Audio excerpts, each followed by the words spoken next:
Hey everyone, welcome to Inspired Action, the leadership forecast, where real conversations don't just sound good, they change how leaders show up. I'm your host, Kyle Pertuis, and today we've got 3 leaders stepping up, leaning in, and bringing the kind of insight you don't get from a playbook, you only get from experience. So whether you're leading a team, building a culture, or just trying to show up better than you did yesterday, you're in the right place. Let's get started.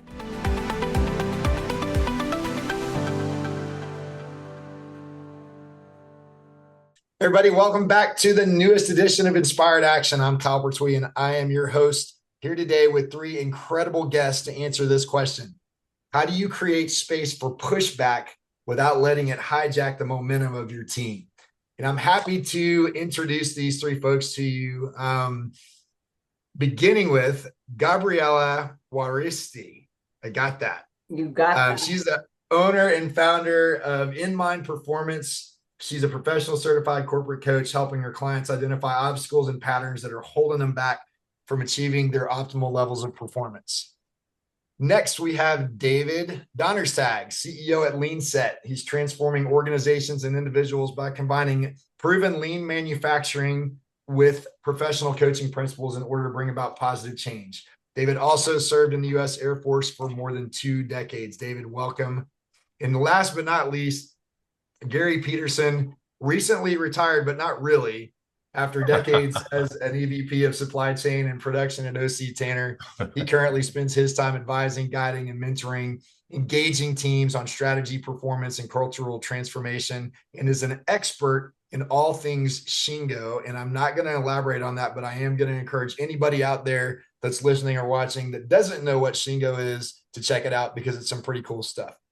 So that being said, I typically say, Gabriella, that you drew the short end of the stick, but you came in just ready to roll. So you kind of threw your name in the hat and said, I'm going first. I don't think there was any debate over it. So you must have some insight on this that we can't really wait to hear. So here's the question for you again.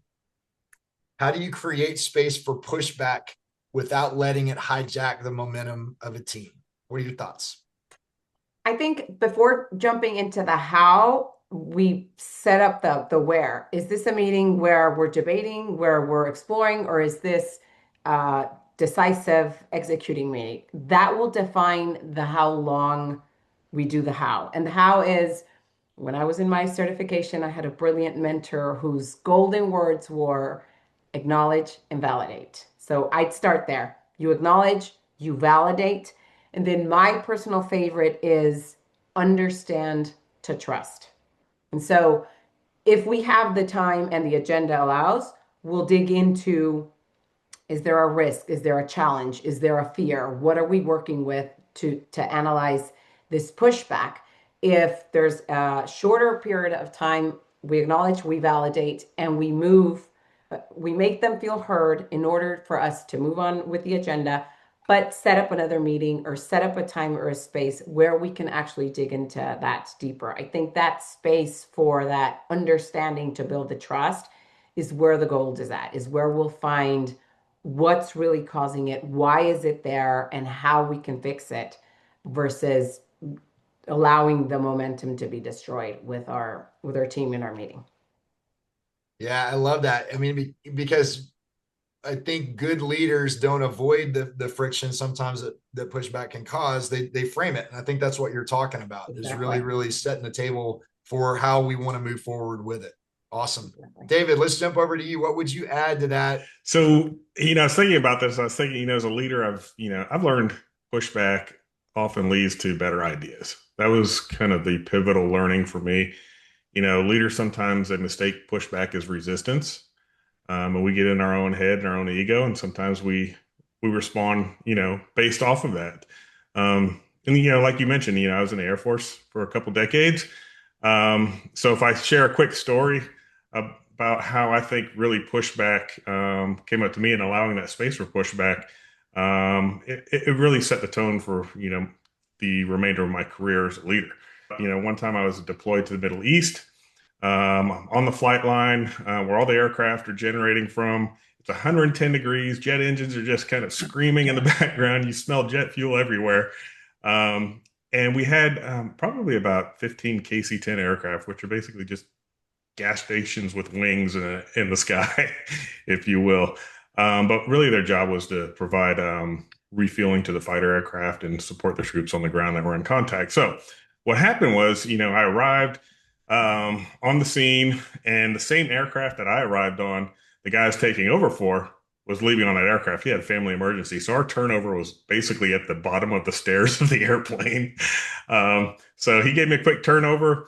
Next morning, I had a briefing with the base commander to give the status of the aircraft. And I was like, hey, you know what, sir? We had to cancel a mission when the airplanes broke. And he's like, how long have you been in the Air Force? I said, well, I've been in about 16 years. He's like, well, do you want to make it to 20? Because I can stop that right now.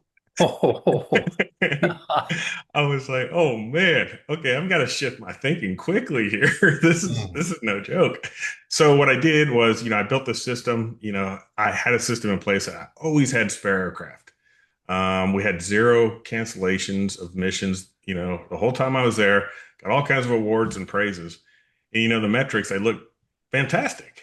And then, I learned that, leadership lessons rarely show up in the metrics. I had an expediter, one of the guys that worked for me.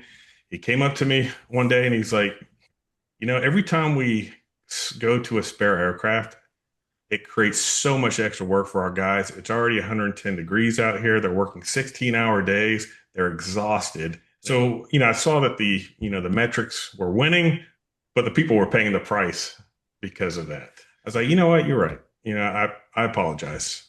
I didn't realize I was creating so much extra work for these guys. I said, here we have 3 simple rules. Let's just follow this. One of them was, is the aircraft safe to fly? Does it support the mission? And then can they take off on time? And on this, I learned, hey, I'm not always the smartest person in the room. People closest to the work really do see reality. They see what's really going on. And pushback equals insight. That's really what I learned from it. So earlier in my career, pushback, I would take it as, something that was against me, but I learned that it's not about, the goal isn't about eliminating pushback. It's really creating that safe environment for challenge and momentum. And it's really not the enemy of momentum, but poorly handled pushback is. So in the end, I say great leaders, they really do create the space for tactful pushback. So tactful pushback is really, it's different than someone just coming up to you and unleashing their emotions. But when you create a team that is able to push back tactfully, then they can find a better way to move forward. And that was my lesson. Yeah, that's a great story. And I think it really gives a great illustration that sometimes the best ideas show up disguised as disagreement, right? In that pushback. Absolutely. David, thank you. Gary, let's jump over to you. What would you add? If the leader's viewpoint is the opposite of what David said, if the leader's viewpoint is I am the smartest person in the room, then pushback really isn't welcome.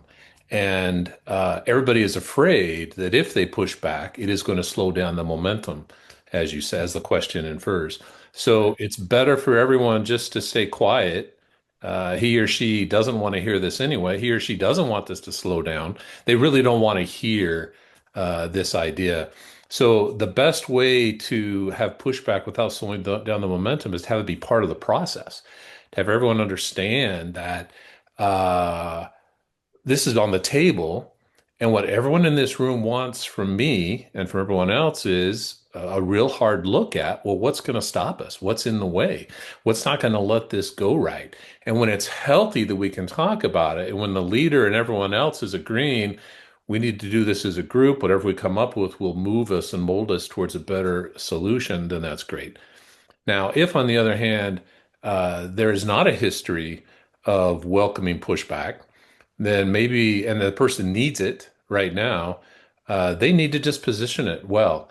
I know historically, maybe I've been difficult when you tried to push back before, but on this is really important. I really want to hear what everyone has to say, and going to Gabriella's point, let's all listen well. Let's acknowledge. Let's validate. Let's see if we can make this better.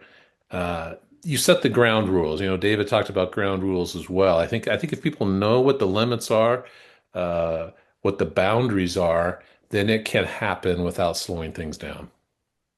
Man, I love it, because I think ultimately, even though the goal is not consensus, it really is about clarity and commitment. Yeah. Well, that's a wrap on another episode of Inspired Action, the Leadership Forecast, where real leaders step up, get honest, and move the conversation forward. A big thanks to our guest today for bringing the kind of insight you can't fake, the kind that you earn through experience, pressure, and showing up when it counts most. Be sure to join us every Thursday on LinkedIn for new episodes at noon Central, and anytime on our YouTube channel at MindFit Coaching. But most importantly, keep taking inspired action. We'll see you next time.